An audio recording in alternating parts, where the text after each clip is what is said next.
the second speaker or second personality who had a great impact on my life, and that was Dr. Israr Ahmad. Dr. Israr Ahmad, may Allah grant him Jannah, he was one of the best Urdu speaking orators in the world that I know of. So I traveled all the way to Pakistan in 1991 to meet Dr. Israr Ahmad. He was a medical doctor.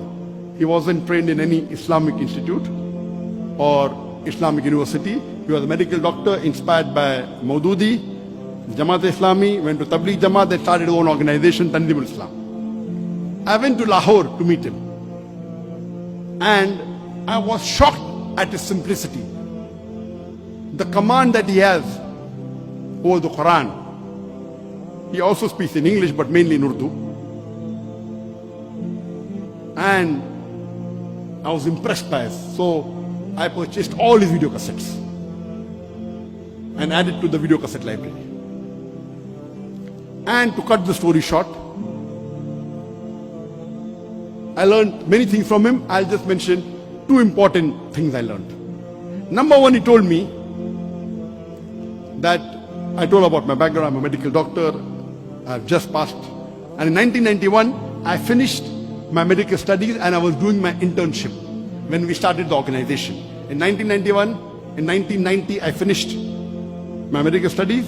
For 1 year, there was internship. And during internship, I had more time, so we started the organization. So I told him, I've just finished my medical studies. I would like to become a surgeon, do my MS, and I'm interested in Dawah. So he told me, son, you have to choose between the two. Either you choose your medical practice or Dawah. I, being a medical doctor, I practiced for 7 years and tried to do both. I could not. If you want to specialize, choose between the two one thing. Then, after his guidance, I chose to become a Dai. The second thing I learned from him was, he told me that if you want to become a Dai, see to it that you make your personal needs the minimum. I said, why? He said, if you make your personal need the minimum with the least amount of monthly requirement, you can speak the truth more easily. You won't have to depend on anyone. You won't have to depend on please someone who's paying your salary. See to it that your needs are the least. And I saw that he had such a big institution, but what a simple man, Dr. Israr Ahmad. May Allah grant him Jannah. And this thing, that not to spend excessively, was one of the cornerstone of my success.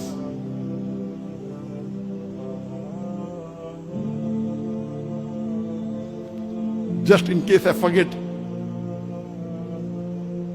towards the end I may tell you, but today I require only 2,000 ringgit a month for me and my wife to survive. Only 2,000 ringgit. Very comfortably. Very comfortably. Not for my Dawah activity. Dawah activity, though I have travel, fly, I pay my own money, that's different.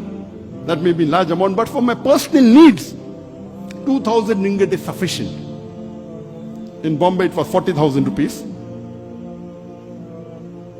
Here it is 2,000 ringgit, sufficient. Inshallah, time permits, I'll come to it later on. So these two things I learned from Sheikh Ahmad Didan. And when I came back, I told my parents, initially when we started the organization, Islamic Research Foundation, I told my parents I will only be giving 2 hours a week.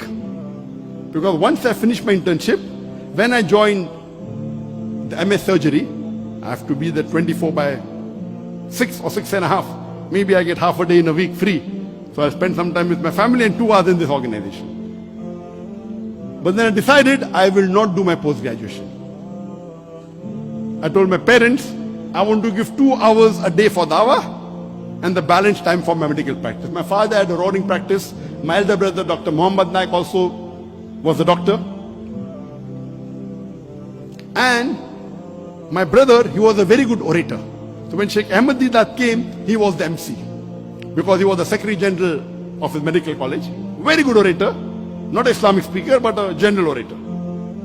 So that's how Sheikh Didas was impressed.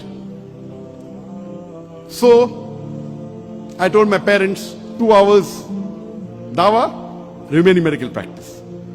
After a couple of months, I said 50% dawah, 50% medical practice. They said no problem. Then I said 2 hours medical practice, remaining dawah. They said no problem. Then after maybe a year or so, I said full-time dawah. They said no problem.